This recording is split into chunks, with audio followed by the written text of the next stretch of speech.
56 inch का दावा करने वाले वजीर आजम पूरे भारत की आवाम को लाइन में खड़ा करेंगे। मेरे भाई, ये मसला सिर्फ एक मजहब के मानने वालों का नहीं, ये मसला पूरे भारत का है। इसीलिए हम तमाम को इसके खिलाफ एहतजाज करना है, एहतजाज को दर्ज करवाना है और इस एहतजाज को पुरअमन रखना है और इस एहतजाज को कम से कम और 4 महीने तक लेकर चलना है, 4 से 5 महीने तक। तभी जाकर मालूम होगा इन इख्तिदार की कुर्सियों पर बैठने वालों को कि देश जाग चुका है। और हम जमहूरी तरीके से अपना एहतजाज को जारी रखेंगे और जारी रखना चाहिए, पीछे नहीं हटना चाहिए। इख्तिलाफ हो सकता है, होने दीजिए, कोई परवाह नहीं, मगर एहतजाज तो होना चाहिए जमहूरी तरीके से। और हम इस जलसे से रियासत के चीफ मिनिस्टर से भी दोबारा मुतालबा करते हैं कि के चंद्रशेखर राव, जिस तरह केरला की हुकूमत ने एनपीआर पर स्टे लगाया, आप भी उस पर स्टे लगाइए। क्या आप चाहते हैं उस पर स्टे लगे?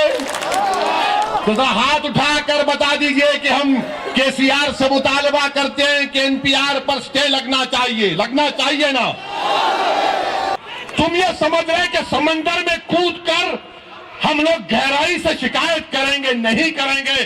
समंदर में कूद गए मोदी जी, तुम्हारा तूफान हमारे अज़म के सामने ही साबित होगा।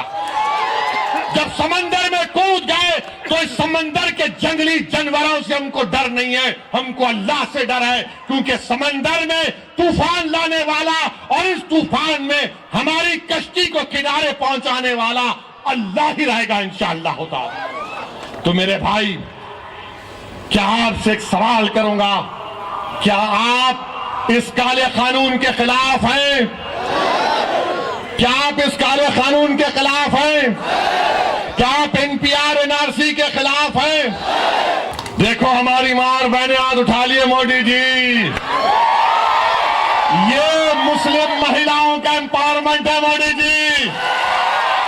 ये हमारी मां और बहनें हाथ उठा लिए। इंशाअल्लाह ताला ये बच्चे जमहूरी तरीके से एहतजाज करेंगे। क्या आप भारत को बचाएंगे? क्या आप भारत को बचाएंगे? क्या आप तेलंगाना से फिरका परस्ती का खात्मा करेंगे? क्या आप भारत को सेकुलर रखेंगे?